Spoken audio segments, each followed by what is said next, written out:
जानना पड़ा है हमें,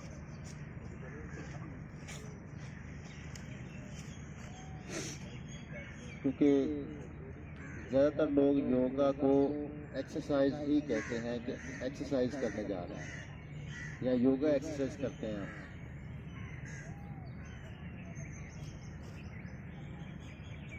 योगा इंसान के जिस्म की फिजिकली अलाइनमेंट तो है, लेकिन आपके जो ऑर्गन्स हैं, आपके मसल्स हैं, आपके ब्रेन की अटैचमेंट बॉडी के साथ और स्पिरिचुअल अटैचमेंट और मसल्स को फ्लेक्सिबल करने का नाम योगा है, ना कि मसल्स को तोड़ने का नाम योगा है। एक्सरसाइज जो है उसमें किसी भी एंगल में आप मूवमेंट कर सकते हैं, जोर लगा सकते हैं।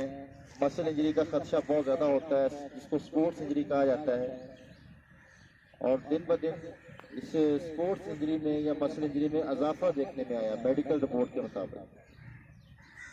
तो मेडिकल रिपोर्ट है वो ये कहती है कि इंसान आते जो साल हैं इसमें ज़्यादा मसल इंजरी का शिकार हो रहा है। उसकी बहुत सारी वजूहात, पानी की कमी भी है, उसकी बहुत सारी वजूहात जो है, उसमें आपका लाइफस्टाइल भी है कि नमकियात की कमी भी है, ज़्यादा पसीना निकालना। जिनको मसल क्रैम्प्स होते हैं, मसल पुल हो जाते हैं, मसल के ऊपर मसल चढ़ता है, उसकी क्या वजह है? उसकी एक बहुत बड़ी वजह यह है कि अगर आप किसी मेडिकल स्पेशलिस्ट के पास जाते हैं तो वो आपको बोलेगा कि आप हफ्ते में 1-2 दिन के लिए ORS पिया करें। अब मसल पुल होने का ORS से क्या ताल्लुक है? ORS तो पीते हैं पेट को ठीक करने के लिए, लूज मोशन लगे हो तो पीते हैं। लेकिन आप किसी मेडिकल स्पेशलिस्ट के पास जाएं जो समझता है मसल्स को, अगर आप उसको जाके बताएंगे मेरे मसल बड़े पुल होते हैं और मसल में वीकनेस फील होती है, तो वो आपको ये क्यों कहता है कि आप ORS पिए हफ्ते में 1 दिन या 2 दिन? क्योंकि योगा तो सदियों से कह रहा है कि पसीना ना निकालें।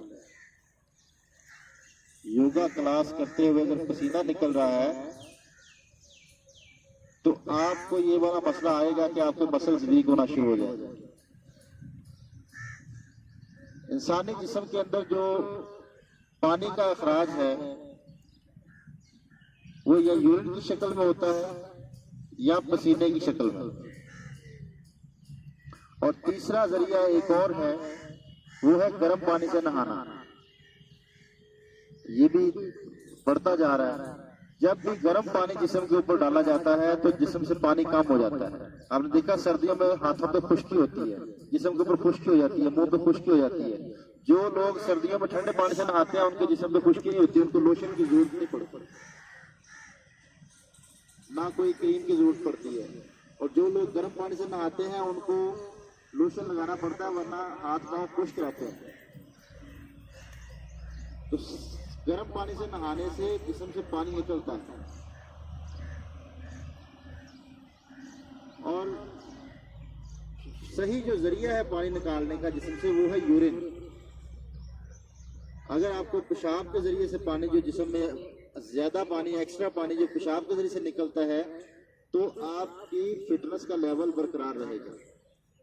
बहुत ज्यादा पसीना आता है आपको, या आप गर्म पानी के नहाने से आप पानी निकालते हैं, तो ये दोनों तरह के पानी नुकसानदेह हैं। अब इसमें यूरिन तो जो है वो एक सिस्टम है, आपका जो जिस्म के अंदर एक सिस्टम चल रहा है, वो जितना पानी निकालना है वो उतना निकल जाता है। अब पसीना जो है वो कुछ सिस्टम नहीं है, वो आप धूप में बैठ जाए तो आता रहेगा, आप दौड़ लगाना शुरू कर दे तो आता रहेगा। आपको उसका मेजरमेंट तो नहीं है कितना पसीना निकालना है, कितना नहीं निकालना, कितना पानी निकलना चाहिए, कितना नहीं निकलना चाहिए, इसकी कोई आपके पास मेजरमेंट नहीं है। तो जिस्म के अंदर कमियां जो है, जिस्म के अंदर आपके इंग्रेडिएंट्स की कमियां, बहुत सारी जो केमिकल्स हैं इनकी कमियां, ये इंसान की सेहत खत्म कर देती है। इंसान की सेहत का ताल्लुक, जैसे आपको मिसाल देता हूँ, एक कहते हैं ये जमीन बड़ी जरखेज है। वो क्यों जरखेज होती है? उसके अंदर जो इंग्रेडिएंट्स होने चाहिए वो पूरे होते हैं, और कुछ जगह जो होती है वो है तो मट्टी, सारी जमीन है सारी, तो उसके ऊपर फसल नहीं उगती, उगती भी है तो वो उस लेवल की नहीं उगती, उसका फल उस लेवल का नहीं होता। तो यही इंसानी जिस्म भी एक बिल्कुल जमीन की मानत है। जो कुछ जमीन के अंदर है वही सिस्टम इंसान के जिस्म के साथ ताल्लुक है इसका। मिसाल एक और देता हूँ, इंसानी जिस्म और जमीन की अटैचमेंट क्या है।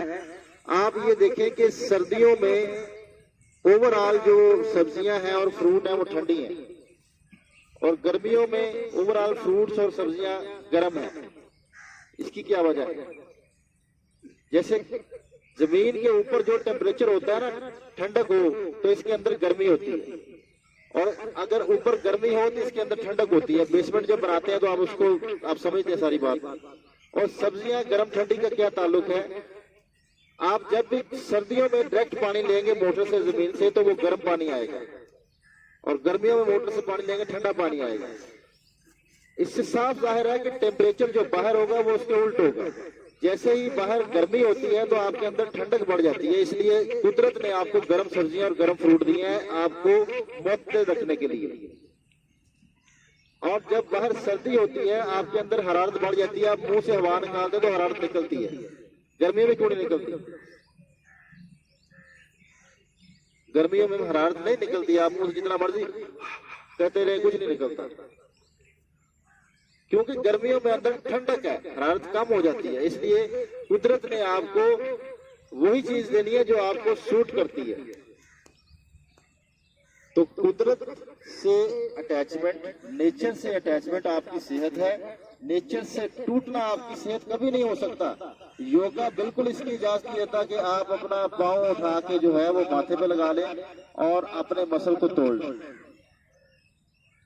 योगा बिल्कुल ये नहीं कहता कि आप जो है वो उल्टी सीधी हरकतें करें और आप कहें ये मैं योगा कर रहा हूं। योगा इसकी इजाजत नहीं देता, क्योंकि ये योगा है नहीं।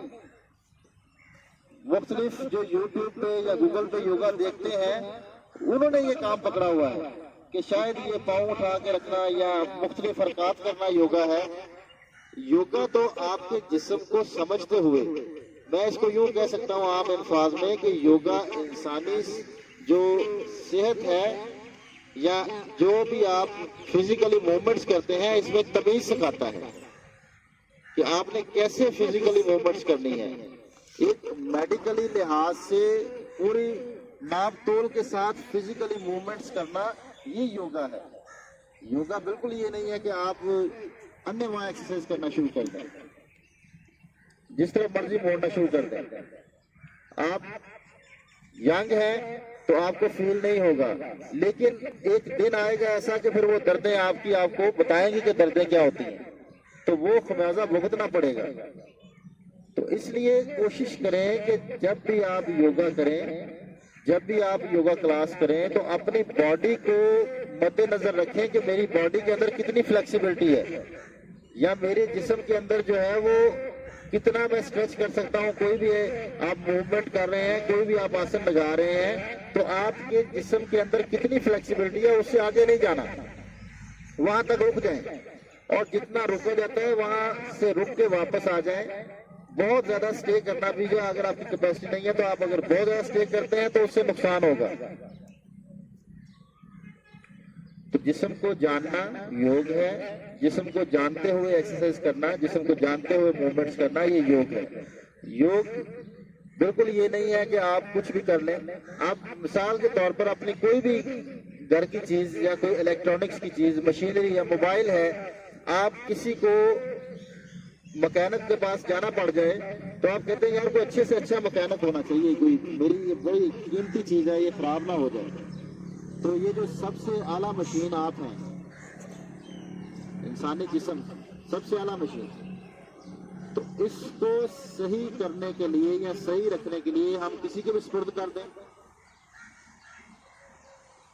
या ये सोच लें कि हम ग्राउंड में जाएंगे और एक्सरसाइज कौन सा सीखने का काम है। ये भी नफल मैंने बड़ी दफा सुने लोगों से कि एक्सरसाइज कौन सा सीखने का काम है, ग्राउंड में जाएं और खुद ही कर लें जो मर्जी करते हैं। भाई सबसे ज्यादा सीखने का काम जो है वो ये मूवमेंट्स हैं कि आपने फिजिकली मूवमेंट्स किस तरफ करनी है। एक जो बच्चा पैदा होता है, मेडिकल रिपोर्ट है, मेडिकल रिपोर्ट ये है कि एक बच्चा जो पैदा होता है उसकी अगर नसों को, जो नर्वस सिस्टम है उसको खोल के एक रस्सी बनाया जाए तो जमीन पूरी के इर्द गिर्द 2 दफा लपेटा जा सकता है। 2 दफा उसको आप लपेट सकते हैं। इतना बड़ा ये निजाम है कि जमीन के इर्द गिर्द 2 दफा लपेट सकते हैं एक छोटे बच्चे का। तो आप जब कोई भी मूवमेंट करते हैं तो कितने मीलों स्ट्रेच आता है उन नर्वस सिस्टम के ऊपर। मैं फर्ज करें अगर ये स्ट्रेच कर रहा हूं, अब ये इतना जो स्ट्रेच हुआ है बॉडी का, तो वो नर्वस सिस्टम कितना स्ट्रेच हुआ, उसमें मीलों स्ट्रेच आया, मीलों। तो अगर वो गलत होगा तो उसके क्या नुकसान होंगे। ये लोगों को जो नाफ का मसला बनता है, पूरे नर्वस सिस्टम का जो बैलेंस है वो नाफ के जरिए से है, जिसको नाभि कहते हैं योग में। पूरे नर्वस सिस्टम का बैलेंस नाफ के जरिए से है। ये एक बैलेंस किया हुआ है। अगर ये थोड़ी सी भी हिल जाए, आधा सूत्र भी इधर उधर ऊपर नीचे हो जाए, तो इसके इफेक्ट आपकी बॉडी के ऊपर जो आते हैं आप सोच नहीं सकते। नीचे गिर जाए तो लूज मोशन है, ऊपर उठ जाए तो कब्ज है, राइट या लेफ्ट हो जाए तो जिसम में दर्दें खत्म नहीं होती, जो मर्जी दवाई खा लें। और तिरछी हो जाए तो साइकोसोमेटिक प्रॉब्लम है, ज़हनी अमराज जिसको हम कहते हैं, इसके अंदर बाबा आ जाता है। नाफ तिरछी हो जाती है, उसकी नाफ चेक करा ले, उसको कोई बाबा नहीं आता। बाबे इतने वेले नहीं है, ये दिमाग के अंदर आ जाते हैं। ये सारी नाफ की प्रॉब्लम है। नर्वस सिस्टम जो है वो डिस्टर्ब होता है। नर्वस सिस्टम के डिस्टर्ब होने से आपके जरा सा एक सूत्र भी नर्वस सिस्टम आगे पीछे हो जाए, उसका दुनिया खराब हो जाए, तो आपके दिमाग के अंदर कभी सुकून नहीं आ सकता। तो ये अपने जिस्म को अपना समझे, अपने जिस्म के साथ ज्यादती ना होने दें। ये जानना बड़ा अहम है कि मुझे कौन सी मूवमेंट करनी है, कौन सी नहीं करनी और किस तरह करनी है। इसीलिए मैं कहता हूं कि योगा जो है वो तमीज सिखाता है। योगा तमीज सिखाता है आपकी बॉडी को जानने की, आपकी बॉडी के साथ किस तरह बिहेव करना है, ये है योगा। तो मैं ये पूछना चाहता हूं कि आप तमाम दोस्त काफी अच्छा से योगा के साथ मुंसलिक हैं, आप लोगों को कोई फायदा हुआ यहाँ आने का?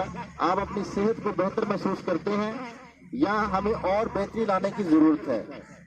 आपका फीडबैक चाहिए मुझे। आप लोग हाथ खड़ा करें जिनको फायदा हुआ।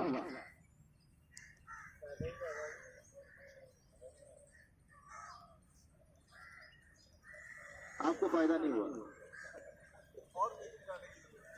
और बेहतरी लाने के लिए, ठीक है। तो जिनको फायदा हुआ है, मैं उनसे अगर ये रिक्वेस्ट करूं कि वो इस फायदे को आगे बढ़ाएं, क्योंकि कहते हैं ना कि जो चीज खुद को पसंद है वो अपने भाई के लिए भी पसंद करनी चाहिए, या जिससे फायदा आपको हो रहा है वो दूसरे लोगों के लिए भी उसको पसंद करना चाहिए। तो क्या आप चाहते हैं कि आपके इर्द गिर्द जो लोग हैं उनको भी फायदा हो, जिस्मानी एतबार से वो भी फिट हो,